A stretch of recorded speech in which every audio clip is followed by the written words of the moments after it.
ಕಾಡುಗೋಡಿಯಲ್ಲಿ vanilla ಹತ್ಯೆ ಕೇಸ್ಗೆ ಹೊಸ twist.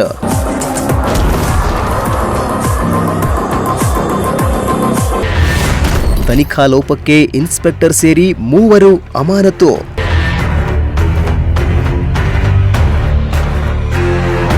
ರಾಜ್ಯವನ್ನೇ ಬೆಚ್ಚಿ ಬೀಳಿಸಿದ್ದ ಕಾಡುಗೋಡಿಯ ವೆನಿಲಾ ಹತ್ಯೆ ಪ್ರಕರಣದಲ್ಲಿ ದಿನಕ್ಕೊಂದು ಹೊಸ ಸ್ಫೋಟಕ ಮಾಹಿತಿ ಹೊರಬರ್ತಾ ಇದೆ. ಒಂದ್ ಕಡೆ ಹತ್ಯೆ ಪ್ರಕರಣದ ತನಿಖೆ ತೀವ್ರಗೊಂಡಿದ್ರೆ, ಮತ್ತೊಂದೆಡೆ ತನಿಖೆಯಲ್ಲಿ ಕರ್ತವ್ಯ ಲೋಪ ಎಸಗಿದ ಆರೋಪದ ಮೇಲೆ ಕಾಡುಗೋಡಿ ಠಾಣೆಯ ಇನ್ಸ್ಪೆಕ್ಟರ್, ಪಿಎಸ್ಐ ಹಾಗೂ ಓರ್ವ ಕಾನ್ಸ್ಟೇಬಲ್ರನ್ನ ಅಮಾನತು ಮಾಡಿ ಬೆಂಗಳೂರು ನಗರ ಪೊಲೀಸ್ ಆಯುಕ್ತ ಸೀಮಂತ್ ಕುಮಾರ್ ಸಿಂಗ್ ಆದೇಶಿಸಿದ್ದಾರೆ.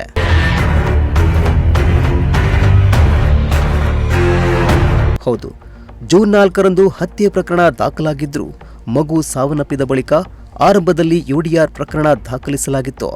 ಬಳಿಕ ಹತ್ಯೆ ಶಂಕೆ ವ್ಯಕ್ತವಾದ ಹಿನ್ನೆಲೆಯಲ್ಲಿ ಪ್ರಕರಣದ ಮರು ತನಿಖೆ ಆರಂಭಗೊಂಡಿತ್ತು.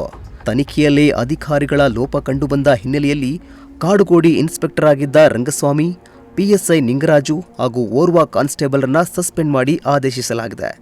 ಜೊತೆಗೆ ಪ್ರಕರಣದ ಸಂಪೂರ್ಣ ತನಿಖೆಗೆ ಹೊಸ ತನಿಖಾಧಿಕಾರಿ ಗೋವರ್ಧನ್ ಅವರನ್ನ ನೇಮಕ ಮಾಡಲಾಗಿದೆ. ಆಗಿದೆ 4ನೇ ತಾರೀಕು 4 ಜೂನ್ಗೆ.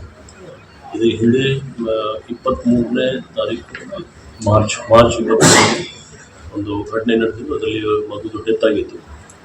ಆಗ ಸಸ್ಪಿಷಿಯಸ್ ಡೆತ್ ಅಂತ ನಮ್ಮ ಪೊಲೀಸರು ಕೇಸ್ ರಿಜಿಸ್ಟರ್ ಮಾಡಿದ್ರು. ತದನಂತರ 4ನೇ ತಾರೀಕು 4 ಜೂನ್ಗೆ ಮರ್ಡರ್ ಕೇಸ್ ರಿಜಿಸ್ಟರ್ ಆಗಿದೆ. ಈ ಎಲ್ಲ ಪ್ರಕರಣದಲ್ಲಿ ಇನ್ವೆಸ್ಟಿಗೇಷನ್ಲಿ ಕೆಲವು ಲ್ಯಾಪ್ಸಸ್ ಕಂಡು ಬರ್ತಾ ಇದೆ. ನಮ್ಮ ಸೀನಿಯರ್ ಆಫೀಸರ್ಸ್ ಅವ್ರ ರಿಪೋರ್ಟ್ ಪ್ರಕಾರ ಆ ನಿಟ್ಟಿನಲ್ಲಿ 3 ಜನ ಆಫೀಸರ್ಸ್, ಒಬ್ಬ ಇನ್ಸ್ಪೆಕ್ಟರ್, ಒಬ್ಬ ಸಬ್ ಇನ್ಸ್ಪೆಕ್ಟರ್ ಮತ್ತು ಒಬ್ಬ ಕಾನ್ಸ್ಟೇಬಲ್ ಅವ್ರಿಗೆ ಸದ್ಯಕ್ಕೆ ಸಸ್ಪೆನ್ಷನ್ ರಿಪೋರ್ಟ್. ಇನ್ನು ಪ್ರಕರಣದ ತನಿಖೆ ವೇಳೆ ಮತ್ತೊಂದು ಬೆಚ್ಚಿ ಬೀಳಿಸುವ ಅಂಶ ಬೆಳಕಿಗೆ ಬಂದಿದೆ. ಮಗುವನ್ನ ಬೋರ್ಡಿಂಗ್ ಶಾಲೆಗೆ ಸೇರಿಸುವ ವಿಚಾರವಾಗಿ ಪ್ರಿಯಾಂಕಾ ಮತ್ತು ಆಕೆಯ ಪ್ರಿಯಕರ ಮೋಹನ್ ನಡುವೆ ಆಗಾಗ ಜಗಳ ನಡೆದಿತ್ತೆಂಬ ಮಾಹಿತಿ ಲಭ್ಯವಾಗಿದೆ. ಅಲ್ಲದೆ ತನಿಖೆಯ ಭಾಗವಾಗಿ ಪೊಲೀಸರು ಆರೋಪಿಗಳೊಂದಿಗೆ ಕ್ರೈಮ್ ಸೀನ್ ರೀಕ್ರಿಯೇಷನ್ ನಡೆಸಿದ್ದಾರೆ.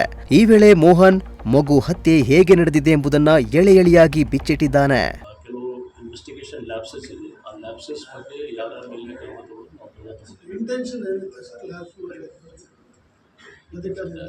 ರಿಪೋರ್ಟಲ್ಲಿ ಇಂಟೆನ್ಷನ್ ರಿಪೋರ್ಟ್ ಬಂದಿದೆ. ರಿಪೋರ್ಟ್ ಪ್ರಕಾರ ನಾವು ಕ್ರಮ ತಗೊಂಡಿದ್ದೀವಿ. ಇಂಟೆನ್ಷನ್ ಖಂಡಿತ ಸರಿ ಇರಲಿಕ್ಕಿಲ್ಲ. ಅದಕ್ಕೋಸ್ಕರ ಈಗ ನೋಡಬೇಕು. ಈಗ ಐಒ ಚೇಂಜ್ ಆಗಿದೆ. ಐಒಗೆ ನಾವು ACP ಲೆವೆಲ್ ಆಫೀಸರ್ಗೆ ತನಿಖೆ ಕೊಟ್ಟಿದ್ದೀವಿ. ಅದನ್ನು ಆ ಡಿವಿಷನ್ ಅವರೆಲ್ಲ ಬೇರೆ ಡಿವಿಷನ್.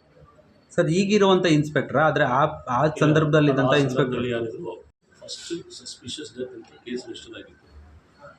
ನಂತರ 4 ತಾರೀಕು 4 ಜೂನ್ಗೆ ಮರ್ಡರ್ ಕೇಸ್ ರಿಜಿಸ್ಟರ್ ಆದ ತಕ್ಷಣ ಒಬ್ಬ ಆರೋಪಿ, ಇನ್ನೊಬ್ಬ ಆರೋಪಿ ನಿನ್ನೆ ಸೊ ಒಟ್ಟಾಗಿ 2 ಆರೋಪಿ ಯಾರ ಇದರಲ್ಲಿ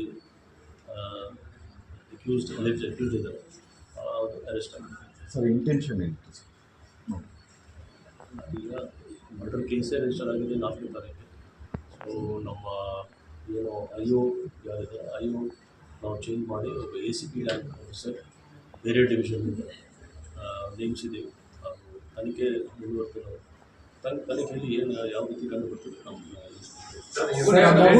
ಮಗುವಿನ ತಂದೆ DCP ಕಚೇರಿಗೆ ಮತ್ತು ACP ಕಚೇರಿಗೆ. ಇನ್ನು ಕೊಲೆ ನಡೆಸಿದ ಬಳಿಕ ಎಲ್ಲವೂ ಸಹಜ ಸಾವಿನಂತೆ ಕಾಣುವಂತೆ ಮಾಡಲು ಆರೋಪಿಗಳು ಮಾಸ್ಟರ್ ಪ್ಲಾನ್ ರೂಪಿಸಿದ್ದಾರೆ. ಮಗುವಿನ ಶವಕ್ಕೆ ಸ್ನಾನ ಮಾಡಿಸಿ ಹೊಸ ಬಟ್ಟೆ ತೊಡಿಸಿ ಆಸ್ಪತ್ರೆಗೆ ಕರೆದೊಯ್ದಿದ್ದು, ಬಳಿಕ ಮಗು ಫುಡ್ ಪಾಯ್ಸನ್ ಇಂದ ಸಾವನ್ನಪ್ಪಿದೆ ಎಂದು ಬಿಂಬಿಸಲು ಯತ್ನಿಸಿದ್ರು. ಆದರೆ ಪೋಸ್ಟ್ ಮಾರ್ಟಂ ವರದಿ ಆರೋಪಿಗಳ ಸಂಪೂರ್ಣ ಸಂಚನ್ನ ಬಯಲಿಗೆಳೆದಿದೆ. ಸದ್ಯ ಮೋಹನ್ ವಿಚಾರಣೆ ಬಹುತೇಕ ಪೂರ್ಣಗೊಂಡಿದ್ದು, ಈಗ ಪ್ರಿಯಾಂಕಳನ್ನ ವಶಕ್ಕೆ ಪಡೆದು ತೀವ್ರ ವಿಚಾರಣೆ ನಡೆಸಲಾಗ್ತಿದೆ. ಕೊಲೆಯಲ್ಲಿ ಆಕೆಯ ಪಾತ್ರ ಏನು, ಸಾಕ್ಷ್ಯ ನಾಶ ಮಾಡಲು ಯಾರು ಸಂಚು ರೂಪಿಸಿದ್ರು ಎಂದು ಎಲ್ಲ ಆಯಾಮಗಳಲ್ಲೂ ಪೊಲೀಸರು ತನಿಖೆ ಮುಂದುವರೆಸಿದ್ದಾರೆ.